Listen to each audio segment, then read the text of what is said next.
What's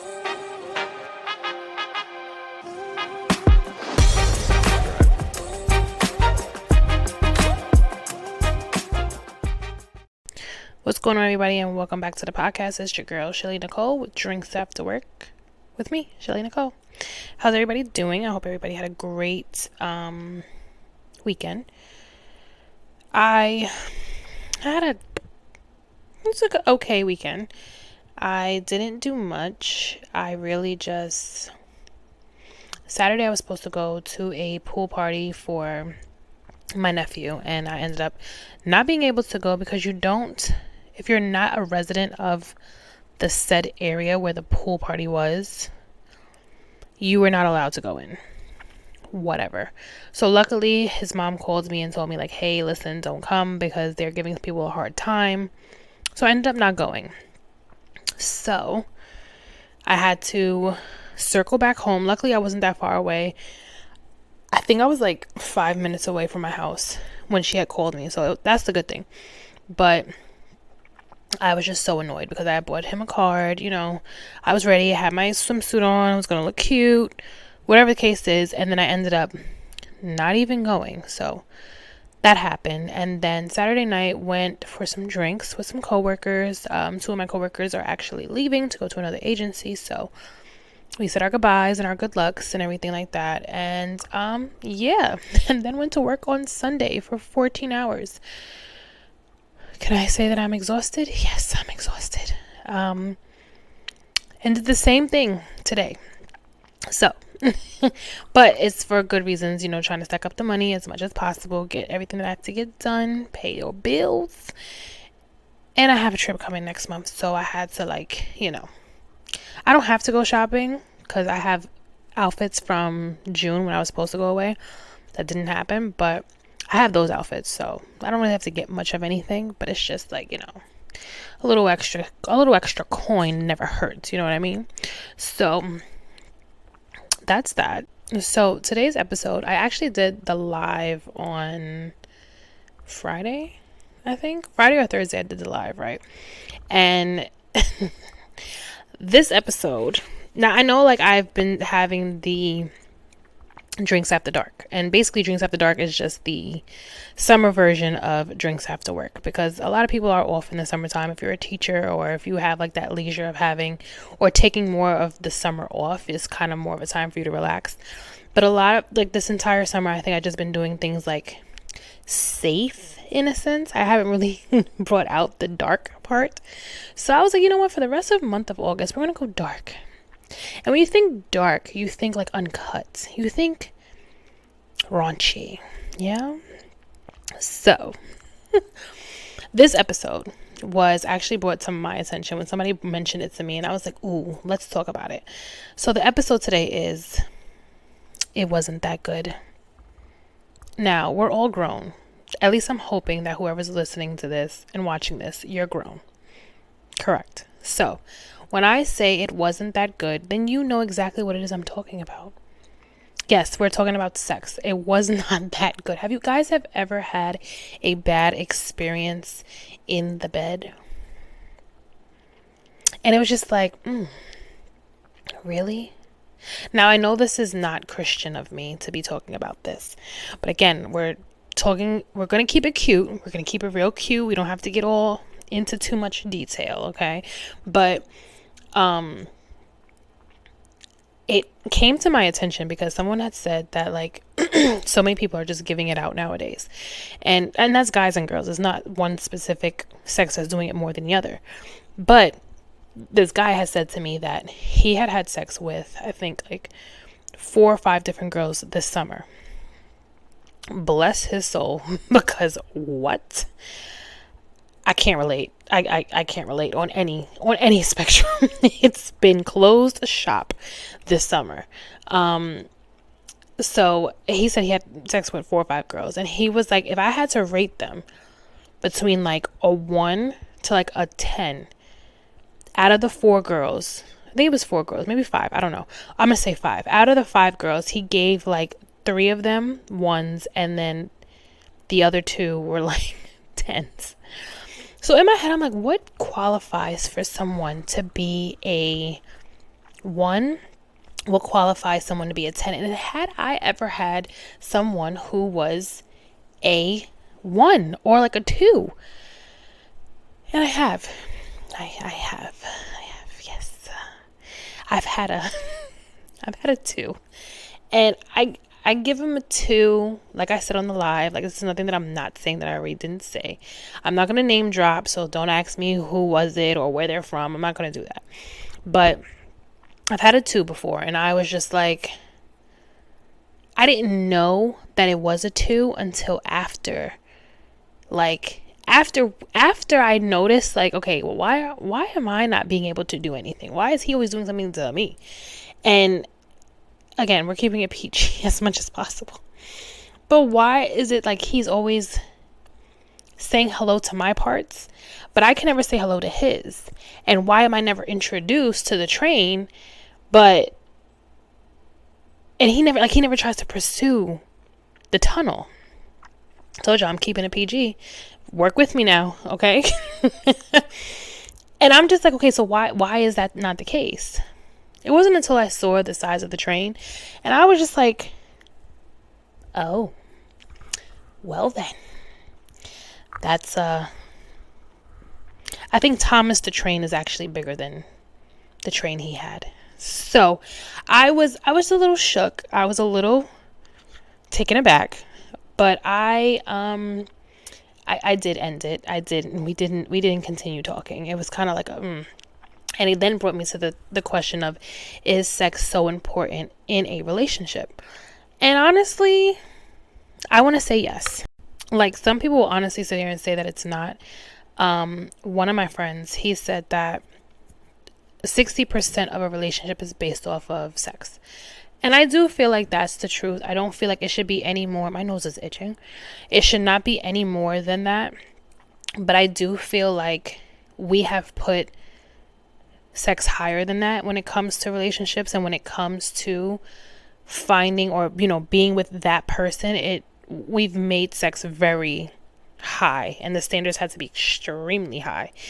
And I wonder if that's also the reason why so many of us are single, because we only look to that, and that's all we really want. On top of the whole, like, buying gifts and all this and that, showing off for social media that we've talked about before, I wonder if, like, we've put sexual intercourse so high that if it's not there, or if you're not at least a 10, or if you're not at least an 8, we don't even want to talk to you, or we don't even want to be bothered. And I had to ask myself this question too. I'm like, what? And then on the live, someone asked me this too. One, I was thinking about this.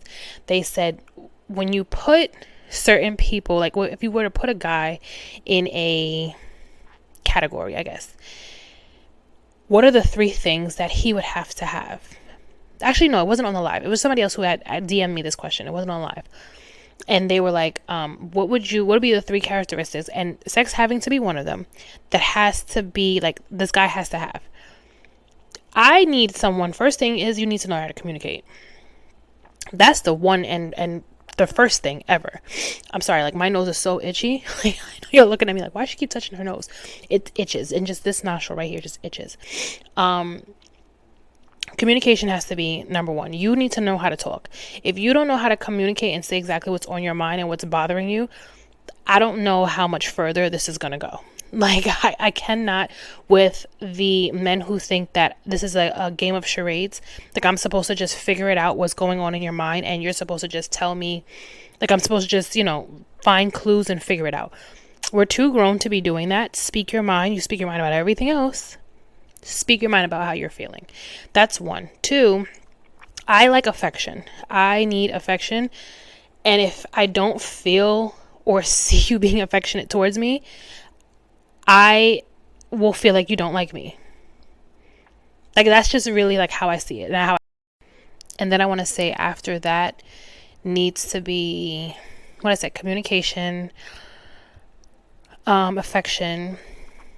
And then I need to also know that, like, I guess, like, what's more important than sex, I also need to know that you have a relationship with God. I cannot with the, let me not say that. I understand that everybody has their own Everyone's going through their own valley or path in order how they want to get to know God and how they want to bring spirituality and bring God into their relationships nowadays. And I think it's great that more people are starting to understand that without a lot of things that we have, without everything that we have, we wouldn't have what we have without God. We wouldn't have what we have without Jesus and his sacrifice and everything that we have. So I think that that's great that we're all coming to that understanding and that conclusion. But what I've noticed too, even when I was dating, it was just like either the guys would speak on it like, yeah, I believe in God and I have everything because of God. But they never opened up the Bible. They never once spoke about like, let's go to church. They never went on YouTube and probably watched a sermon. I've never heard them really speak about like, let's have a conversation about like, what do you think? You know what I mean? And that's really big too. I mean, I want to say like that's probably my first one I will put up there. I would put that number one.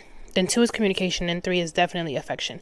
All of those 3 things is the same thing that I will give to you that I expect you to give to me back. But then I also do feel like if you have to pick 5, sex will be number 5 for me. Like that would be on the bottom, but that would be something that it has to, have to be compatible with you. I have to feel like, okay, he knows my body, I know his body, what he likes, what I don't like, what I like, what he doesn't like, what turns him on, what doesn't turn him on. Like there has to be certain things that you need to know about your partner. And I feel like just not mentally, but also sexually, you need to know like there are things that, like even icks, like little things that you know that if you do it, that will just irritate them. That's just like, let's not do that and say that we did it, that we did.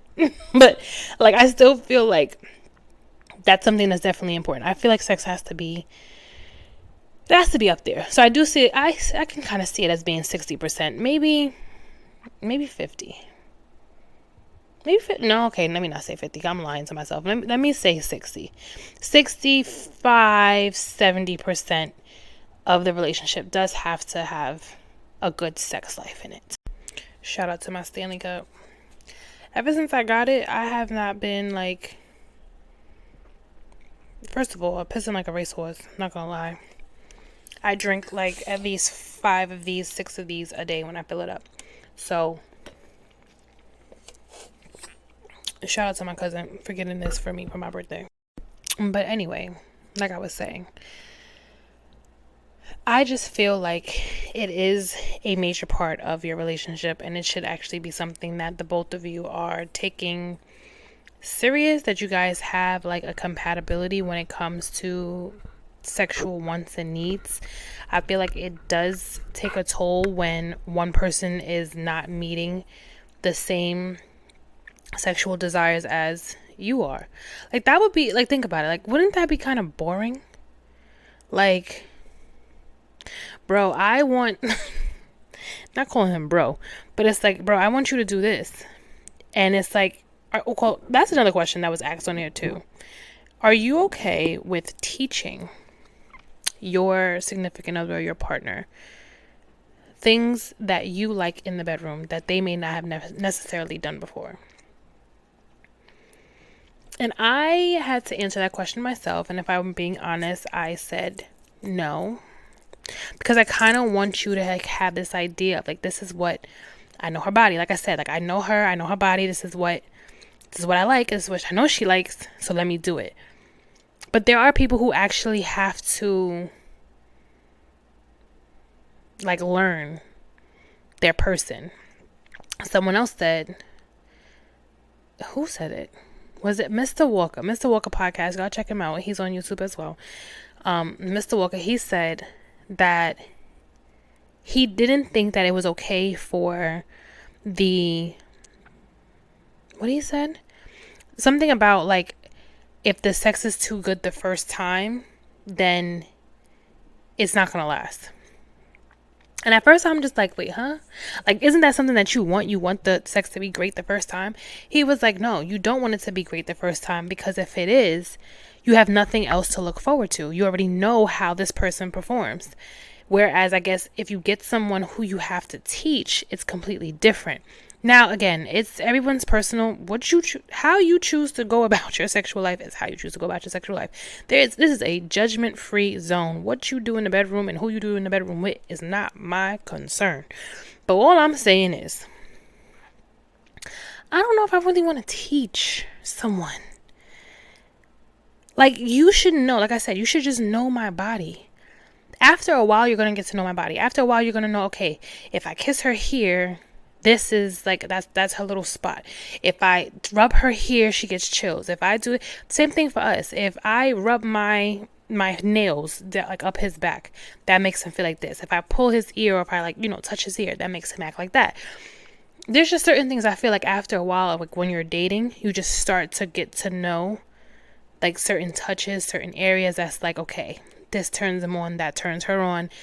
And then I guess it resonates into the bedroom. I could be the only one thinking this, but this is just my idea. This is just my thinking. So going back to, like, the guy who was a 2 for me, I didn't feel it. And honestly, this is me thinking about it now. Even when me putting my own theory to practice, at the time, I didn't really put the two together. Like, kissing was okay. It wasn't bad, but I didn't feel anything.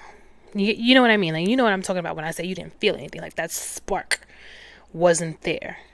Like, it was there, but it wasn't like 4th of July fireworks, if you get what I'm saying. Then it was the touch. The touching was there.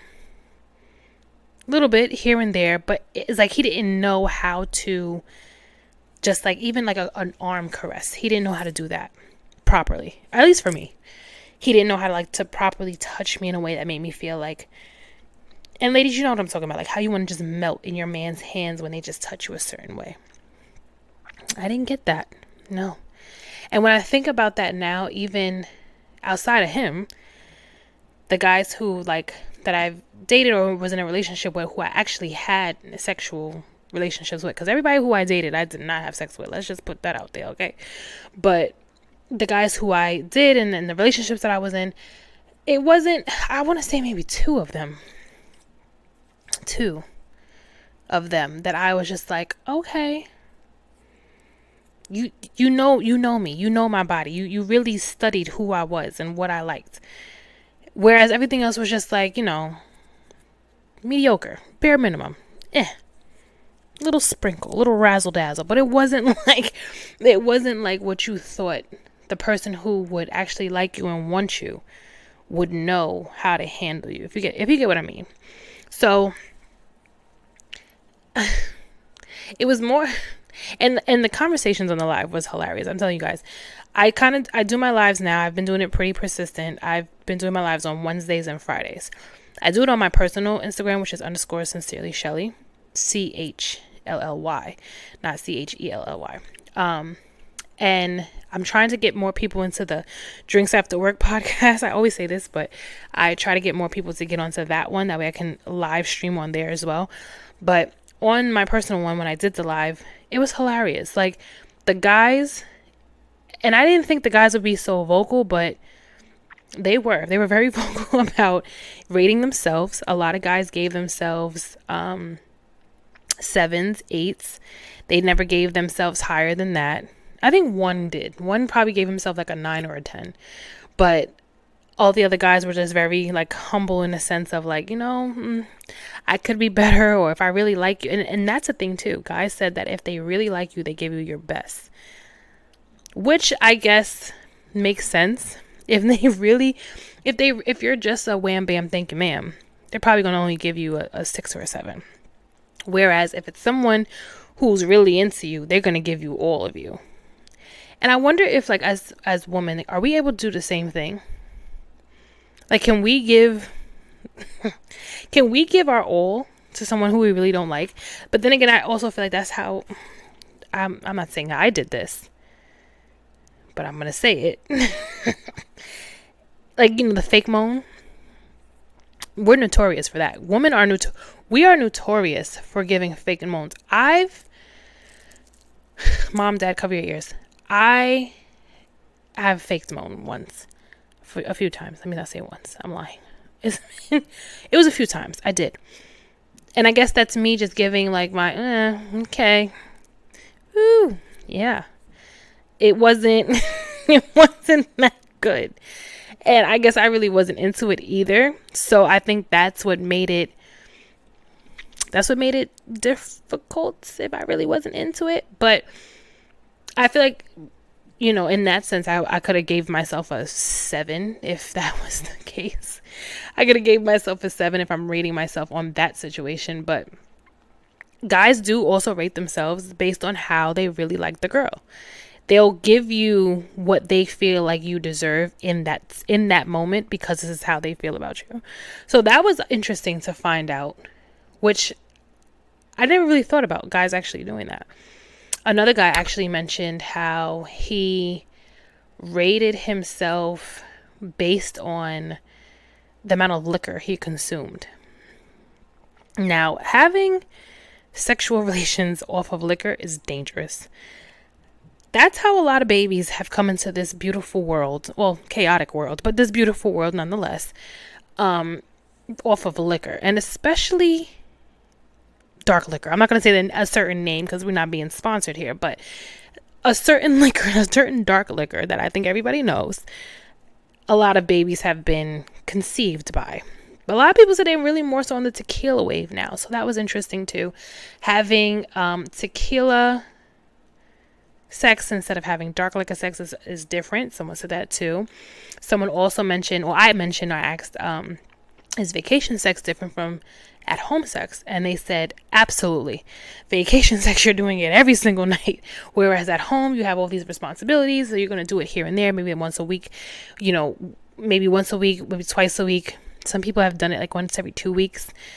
Again, not judging your life, not mine. But they did say that vacation sex is way more interesting, way more fun, which I agree too. It is. But sometimes the resort liquor is so like bleh. Like you have to like buy your own liquor to really like enjoy yourself in a sense. So I guess people have said that they've done that like they would go to the stores and they would buy themselves their own bottles for the room and they would enjoy themselves. So nonetheless, a lot of people have had whack experiences. And I was surprised. I felt like, because we're such a hypersexual generation and everything is just so like sex here, da, da, da, da. A lot of people have said that they had very bad experiences. And I was just like, okay. But nonetheless, guys, if you had bad experiences, it's okay. We've all had them. If it wasn't that good, break it to them lightly. I don't think you need to be rude if it wasn't. If they ask, then say it. If they don't ask, then just mind your manners and just keep it to yourself. Keep it to yourself. Keep it in the chat, but in the group chat. But don't go out here just exploiting people and name dropping. Don't do that. I mean, I know I just said the person who I had dealt with back in the day, a long time ago. But I'm not going to name drop, and I'm not going to say anything else about him, but I'm just gonna he's a good person, he's a great person, he's a nice person, he's a good human, but just it wasn't there, and possibly it has gotten better over the years. I don't know, maybe. But there's a nice way to break it to them if they ask, because some men ask, some men ask like, well, how was it, could I have done something differently? And I feel like girls will ask. No, I never asked. But I feel like some women will want to know, like, could they do something better? Even us women getting older, we may not be as flexible as we used to be. So it may be a little different. Things may not, knees may not bend the way it used to. The leg may not be able to go back all the way. Hey, listen, like I said, there are nice ways for everybody to say how they feel about their partner if they ask, or if you want to throw a suggestion. I would be wary about throwing suggestions, but it depends. I guess it really depends on your partner. It depends on who it is you're talking to, right? Because you know them, so if the comfortability is there for you to have this conversation and say, okay, hey, let's try this next time, or what about that next time, to change up the dynamic in the bedroom. So there's nothing wrong with that. So try it, see what happens. And you don't have to let me know. But this was one of the after dark episodes that was actually really hilarious. I wish I would have saved the live because it was so funny. But yeah, it was like, I'm thinking back to those conversations that we had on the live, and it was just hilarious. But nonetheless, I hope you guys have a great week. I hope you guys continue to do great things. Keep praying, keep putting God first, and I will be back next week with another episode. It may be another After Dark episode. It may be well, it's gonna still be another dark After Dark. Speak, Michelle. It's going to be another After Dark episode. Who knows what it will be about first, but whatever. We're gonna roll with it. I have so many things to talk about, but nonetheless, I thank you guys for watching. Make sure you guys like, comment, and subscribe. And make sure you guys tune in every Monday at 6 p.m. for the new episodes that are coming out. And if there is anything that you guys want to talk about, please let me know on Instagram. I'm always welcome to hear what you guys want to talk about. I'm always welcome to hearing, what's new, which I wanna talk about, what's going on. So I thank you guys for watching. I thank you guys for listening. Have a good week. Leave whatever happened today into today. Don't bring that shit into tomorrow, okay? Love you. Bye.